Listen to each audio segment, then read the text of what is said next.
SJC-10709, Commonwealth versus Woollam.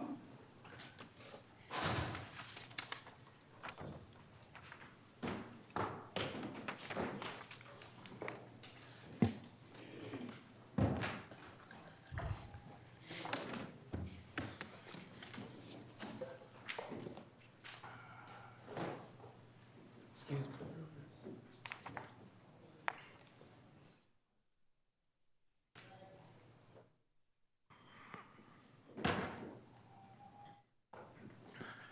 Mr. Mirsky, good morning. Good morning. Good morning, Your Honors. Attorney David Mirsky for Derek Woollam.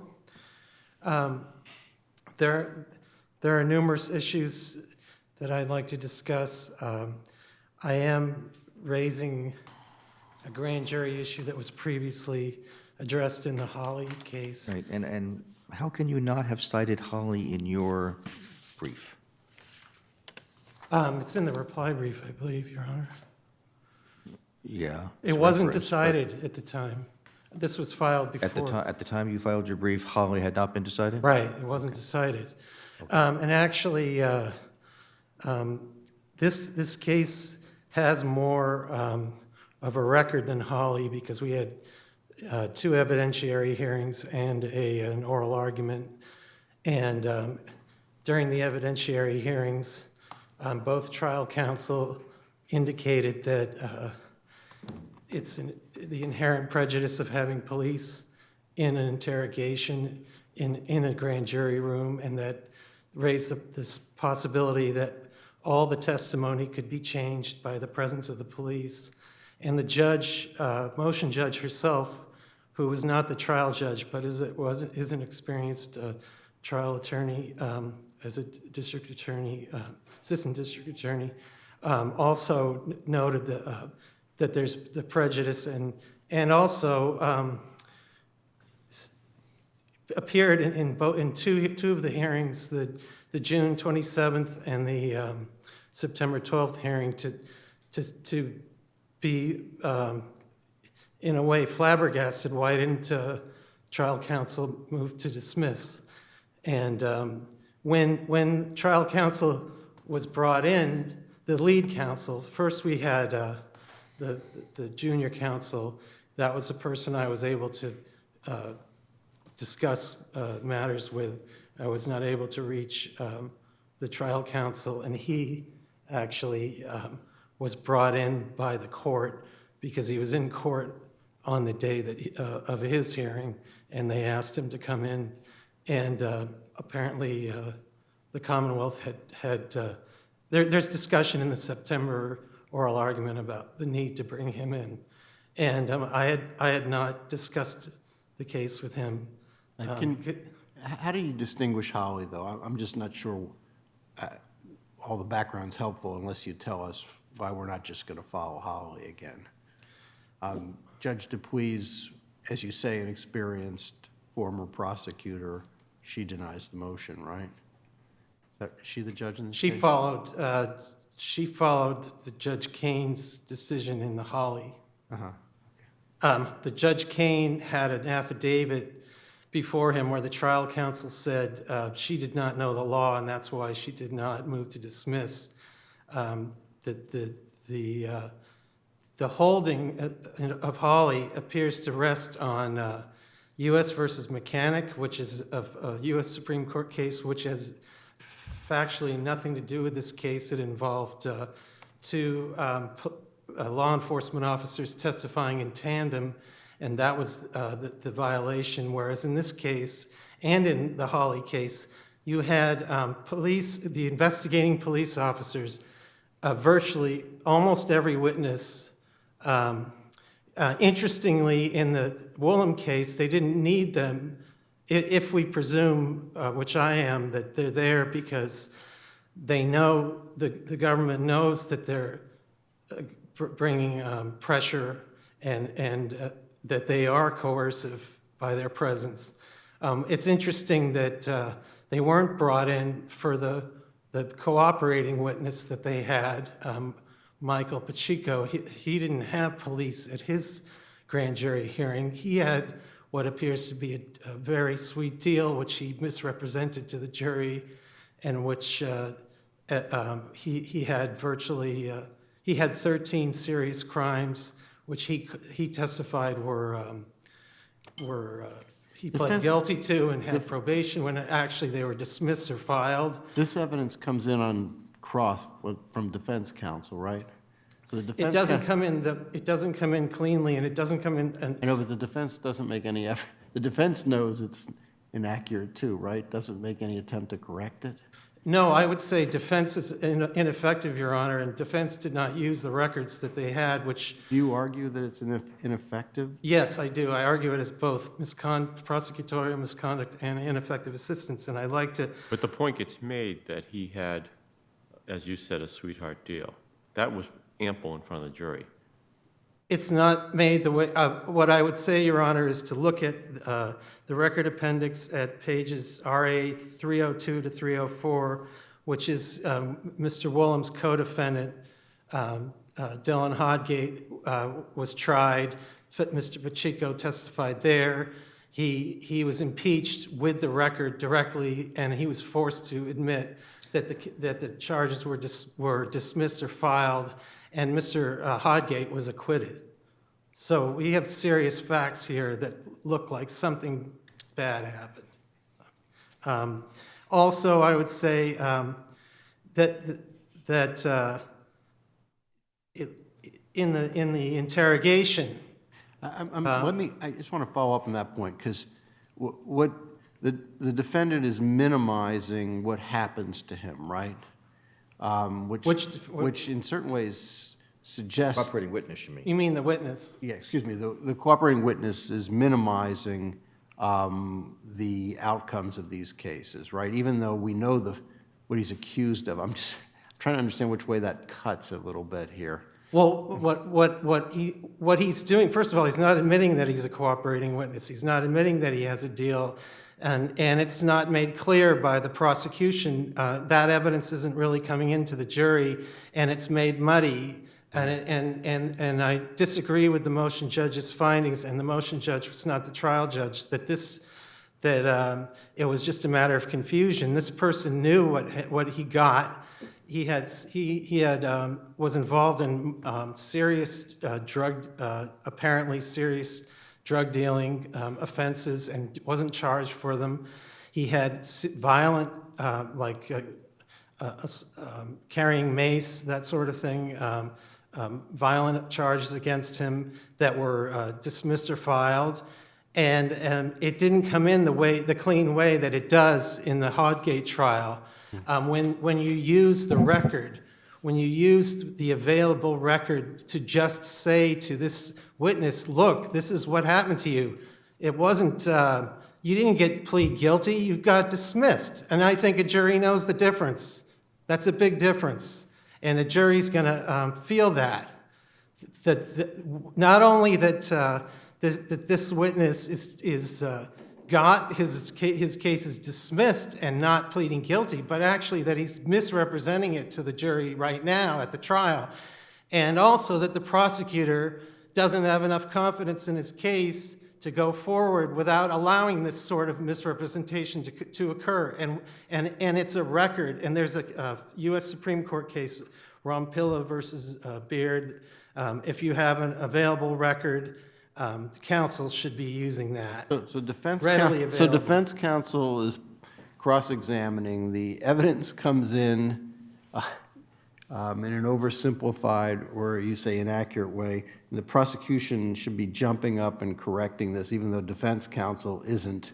Your Honor, he doesn't have to jump up or anything. He can just go to the trial judge at sidebar and say, Your Honor, this isn't true, and this is the record. He's not telling the truth. And that's I would like to tell the court that should be corrected. It doesn't have to be. Even though it's clear that he's a cooperating witness, he's gotten a good deal. He's saying he's not, though, Your Honor. He's saying he's not. Okay, All right. and he's using the court procedures to protect that, and the prosecutor wants that impression to get out there as if somehow this person is testifying out of the goodness of his heart or some kind of good Good Samaritan attitude, when actually he had a huge deal. The kind it's a scary deal that he had that would make you not know whether any word out of his mouth was true, and the jury did not find that out. And it's alarming, I'd say. At trial, to go off the record, at a trial, I've done a very long federal trial with informant witnesses. All the testimony of all the work of defense counsel is to illuminate this type of deal. That's the job, and it has an effect on people. We have reason to doubt this case to begin with. It's a cold case, and both of these cases are cold cases, and that's another thing. Both the Jermaine Hawley case and the Derek Woollam cases are cold cases, and then all of a sudden we find out, oh, in both of those cases, we have police, the investigators, sitting in on most of the witnesses at the grand jury. Why are they there? Why only these cold cases? And the rule is clear. It's stark. It's obvious. You're not supposed to have police in the grand jury. Everyone should know that. Is there evidence in the record that the defendant suffered prejudice, that there was some sort of coercion or anything like that? No, Your Honor. What I am saying is that you can't prove. What the evidence I have is experienced counsel and the trial judge saying that police, and something that we all know if we're not in the jobs that we're all in, where we're used to police officers and we know how great they are and we know what they're doing for us, but not everybody feels that way, and a lot of people are afraid of them. And we don't have police officers sitting in the jury deliberation room, so why should they be in the grand jury room? Well, I'm not And so what I'm saying is, Your Honor, we don't have, this is why I cited the case Toomey versus Ohio in both the brief and the reply brief, that it's not easily demonstrated that it's a change of, it's a character of the whole proceeding that's changed by having a person involved in administering it who has an interest in the outcome, and should be, and we presume that the prosecutor is guided by ethical rules, and they are not going to just be there pressing their side with the grand jury. But a police officer who's investigating the case, he has an interest in a certain result, and he's already chosen these witnesses that are here, and he's trying to get what his record made. And that record in the grand jury is going to be following this case into trial. And because everyone's going to be held to whatever they said at the grand jury, and however they felt then, and whatever they were intimidated or coerced or whatever they were influenced to either say or not say, because of police officers there, they're not supposed to be there, and we can't show it. I'd like you to devote a little energy to the motion to suppress Yes. time. So if this is not custodial interrogation, the requests for counsel don't matter, right? Under Miranda, you have to have custodial interrogation. So tell me a little bit the facts. He appears at the police station voluntarily, right? The questioning is not aggressive.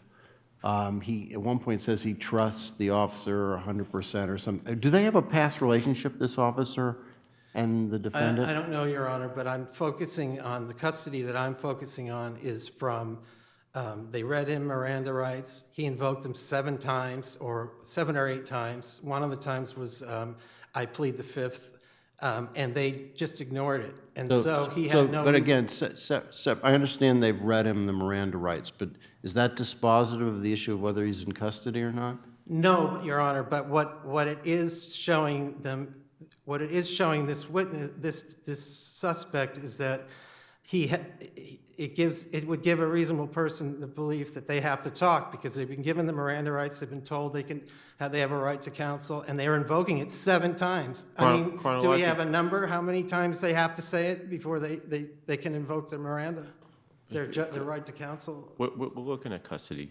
Chronologically, when does the interrogation, or as you call it, the question occur versus when is he charged with a crime? Because the motion judge says he was a witness. Was he a suspect? I believe Were they he's looking treated in the interrogation as a suspect, yes. So can you answer my question chronologically? When does this happen, and when is he arrested? He's not arrested. Right, it's a cold case, right? Right. So this happens. No, but this isn't, my memory is that he's brought in fairly close to the time of the incident. Right, and then the case goes cold, Right. and he's allowed to leave the police station? Yes, yes. And isn't that a factor we look at?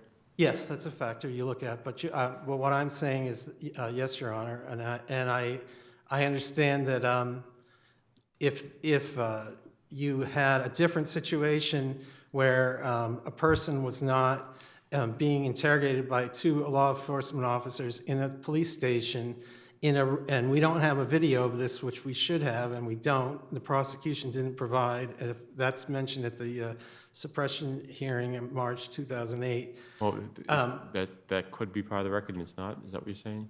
What I'm saying is we have to presume this was as coercive an environment in a police station interrogation by two police as you can imagine. I'm unclear. Is there a video or not a video? I don't know, Your Honor. They didn't present one. I guess we'll ask the prosecutor. That's probably something that I should look into, Your Honor. Would the court like me to look for that? We'll ask the prosecutor. Was there any indication it was videotaped? He said that I don't have that. He had a recording, and I'm presuming Right, that they had it was I taped. know that they would definitely, they should have, that should be coming from a recording that had a video.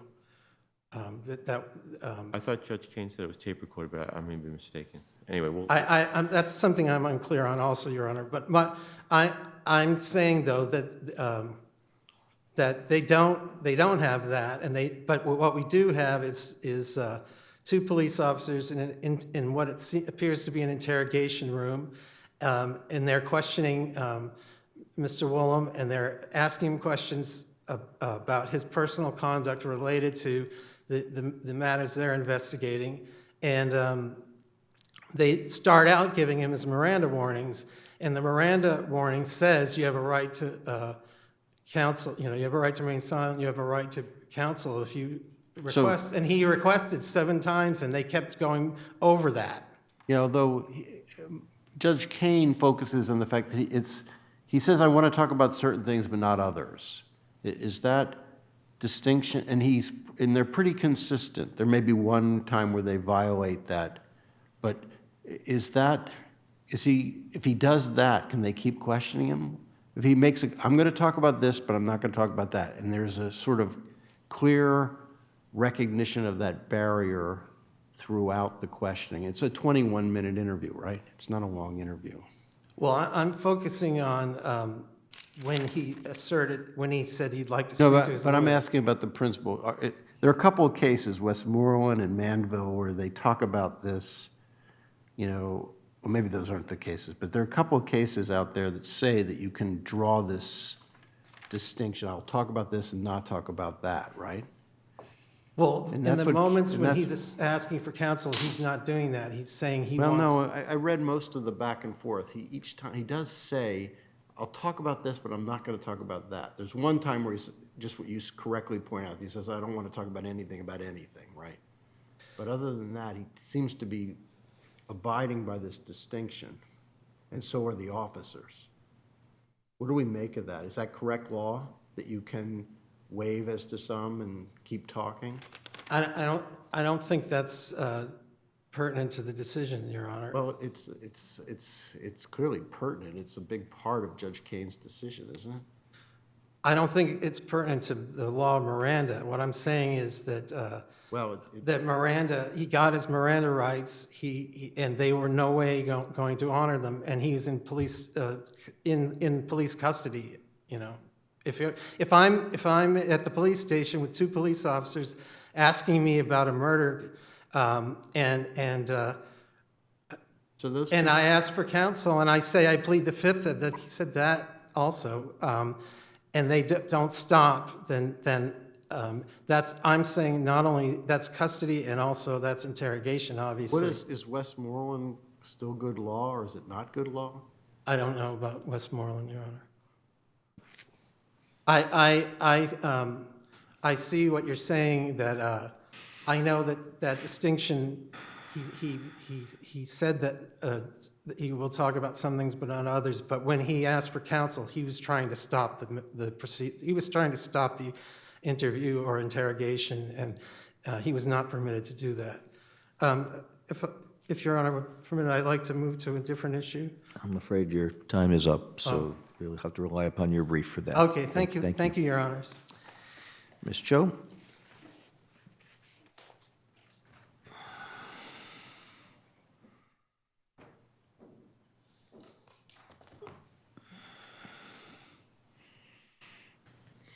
Good morning, Your Honors. Yumi Cho for the Commonwealth. As to the transcript and the audio, there was an audio, not a video recording, and the transcript, and those are the items that Judge Kane reviewed, and those were the findings that he relied on. The interview was 47 minutes, not 21 minutes. As to the first name, so the pre-existing relationship between the defendant and Mark Haslam, he's the detective for the local police, there seems to be a pre-existing relationship. On page 15 and 16 of the transcript, the defendant says, I'm sorry, what volume? it's the transcript of the interview, so it's Oh, not sorry. right, so it should be a part of the motion record. He says, no, I will wait for my lawyer for that. You'll get it. I do trust you, Mark. So Mark is the name of the detective who's interviewing him. You know that, he says. And then he says, you're the only one that I wanted to talk to, buddy. So it clearly seems to be that there was a pre-existing relationship. That's only one of the factors that go towards the Judge Kane's finding that this was not a custodial interrogation. But even if it's not custodial, my memory of the case law is that we then look to see whether or not the failure to comply with requests to be silent or for counsel go to the issue of voluntariness. Yes, Your Honor. So the motion judge here found that the interview was given in a voluntary manner. And part of that finding was based on the selective invocation that the defendant makes throughout the interview and the fact that the interviewers, except for in one small instance, they honored that for the most part, where the defendant wanted to pass on certain topics. The detective stopped questioning about that and moved on to a different topic. And then when the defendant expressed his wish to terminate the interview entirely by saying, I want to call my attorney, then the detectives terminated the interview. So this, in the beginning when the defendant invoked the selective invocation of the Sixth Amendment right and the Fifth Amendment right to remain silent, the detective's compliance with his wishes actually demonstrates that the defendant was in charge of that interview, what he wanted to talk about, what he didn't want to talk about, and thus the defendant was creating the contours. He was in charge of the contours of the interview. Did the defense attorney raise the voluntariness issue apart from the Miranda issue? Yes. And the judge's finding is in three parts that That it was voluntary, right. okay. So that's the last part of his finding, and he found that there was voluntariness. If I can turn to Mr. Pacheco's testimony. Yes, Your Honor. Were those quaffs or were those straight dismissals? Some were straight dismissals, some were filed, and some were quaffed, and none were actually guilty probation. But I think a flavor of that was in fact brought out by Attorney Cicilline, where he said, weren't these dismissed after you were on probation? So I think without going into what is the legal distinction between a quaff and a probation,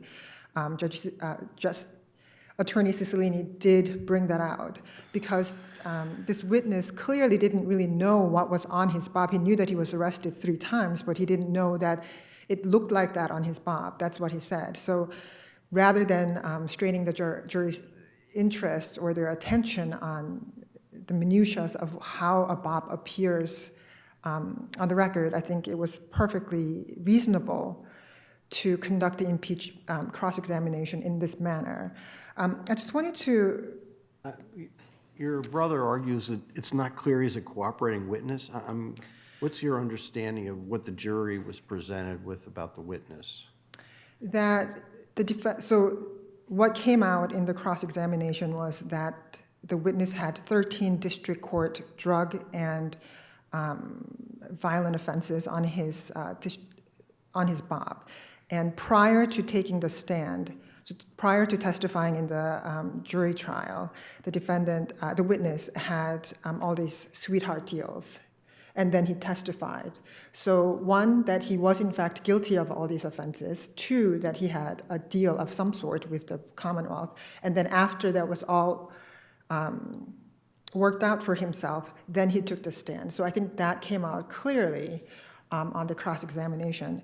What I wanted to sort of correct, I think, just is that there was no actual sweetheart deal, quid pro quo, between the Commonwealth and that witness for this particular case.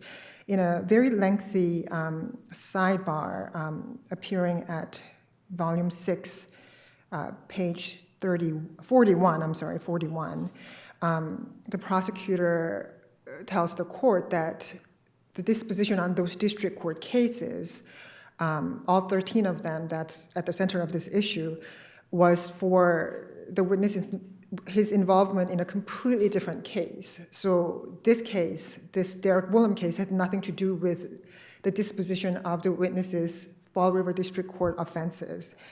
But what the witness had in agreement with our office was that due to certain events that took place, he was relocated, and thus he was. Didn't hear what you just said. He was what? He was in witness protection program during this time, so our office was paying for his rent. But clearly, knowing that, I think Attorney Cicilline sort of stayed clear of that stuff. So I think that just... That was disclosed. Yes. It didn't come out in the trial, of course, but, So I think that could sort of give a background that there was no actual quid pro quo deal for the witness's testimony. Can I ask you about Hawley? Yes, Your Honor. So in Hawley, I think we found that there was no prejudice because most of the witnesses who testified at the grand jury testified at trial, and that there was only a portion of the grand jury testimony that was admitted at trial. Can you give us a sense of what the situation was here, whether most of the witnesses testified at trial? Of the 16 witnesses that testified at the grand jury, 8 of them testified again at the jury trial. They were... No, you don't have to tell okay. me. That's fine. And no part of the grand jury was admitted into at the jury trial as it was in Hawley with Torres's. So we didn't have that type of situation. So in fact, I think we fared better than we did in Hawley. But even with that distinction, I think there's no difference between Hawley and Woollam that makes Hawley less than directly applicable in this case. I think Hawley completely resolves issue 1 or any kind of grand jury issues in this case. Okay, I can touch on the motion to suppress issue unless, okay. About the partial, the Westmoreland issue about partial, why don't you address that a little bit? Judge Kane cites to Commonwealth versus Brandt, and that's the case where there's a partial invocation where a defendant is being transported to the police station, and during that time, he elects to talk about certain things but passes on some other issues. And in that case, the court said selective invocation is actually a demonstration that the defendant is in charge of what he wants to talk about and what he doesn't want to talk about. We don't look at that as the defendant having invoked his right to terminate the interview entirely. So I think selective invocation actually works, is a better demonstration that the defendant is in charge of that interview, as opposed to it being considered his desire to terminate the interview completely. I think that governs how. And Grant is from when, how old is Grant, Commonwealth versus Grant? It's not in your brief, right? I just can't remember. Right, Brent, I think is, I cite to Brent because it's factually very close, but I think it's 1980s case. It's rather old. It's older. Any recent case law on this kind of selective invocation? Because Westmoreland's also with like a 386 case, right? Right, So- right. So there's nothing new on this? Not that I have found. I try to do a search under selective invocation, but I think it might come up. It might be described as something else other than that too. So, right. So maybe this is the new case.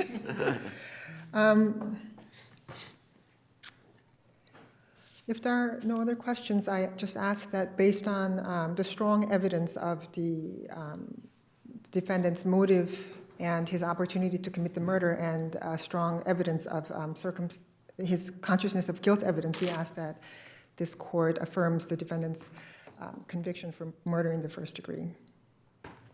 Okay, thank you. Thank you. And we'll take our morning break.